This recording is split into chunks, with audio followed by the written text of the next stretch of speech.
Réduire de 25% d'ici à 2020 et de 50% d'ici à 2025 l'usage des pesticides comme le prescrit le plan Ecophyto 2, trop facile en vigne grâce au seul panneau récupérateur, confinant les jets de pulvérisation sur la vigne et seulement sur la vigne.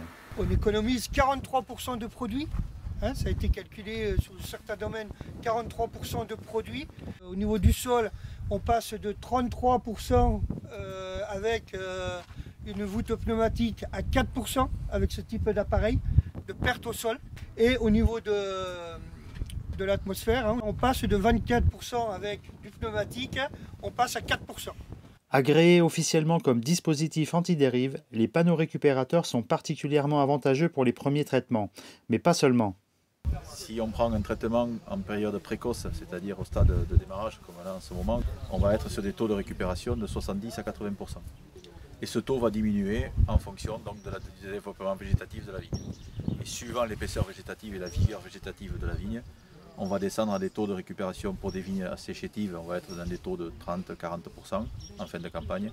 Et des vignes vraiment vigoureuses où là on va être à 10-15%, où on a une utilisation maximale du produit. Ce qui donne en moyenne des taux de 35-40%, voire 45% annuels. Ces mesures ont été validées par plusieurs organismes tels que l'IFV et l'IRSTEA, lesquels créditent en prime la pulvérisation confinée d'une meilleure efficience des applications. Problème, le surcoût à l'achat et un moindre débit de chantier. Convaincu par l'efficacité, oui. Après, le prix fait quand même qu'on peut acheter deux pulvées pour le même prix. Et puis même pour l'avancement, si on regarde, nous on fait un avancement à 4,5 km, ils peuvent aller maximum 7 km. Et quand on passe chaque 4, on y perd quand même.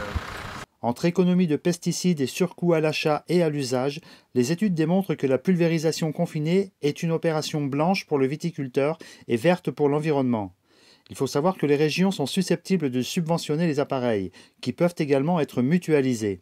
Moi je pense que ce type de matériel, il faudrait le mutualiser en CUMA, coopérative d'utilisation de matériel agricole, pour avoir les organisations de chantier, les valeurs humaines, et avoir du matériel performant.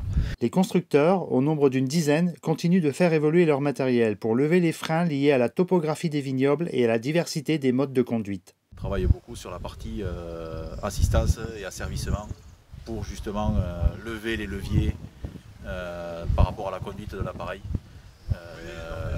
Parce qu'aujourd'hui, c'est le fait de présenter des petits automatismes pour aider le chauffeur par exemple à faire du suivi de sol, puisqu'on a notamment besoin de travailler assez près du sol. Donc voilà, c'est des petits asservissements pour rendre l'appareil plus facile à conduire, plus facile à prendre en main et donc le démocratiser encore plus. Moi je pense que c'est l'avenir, la pulvérisation de toute façon confinée, c'est l'avenir de la pulvérisation.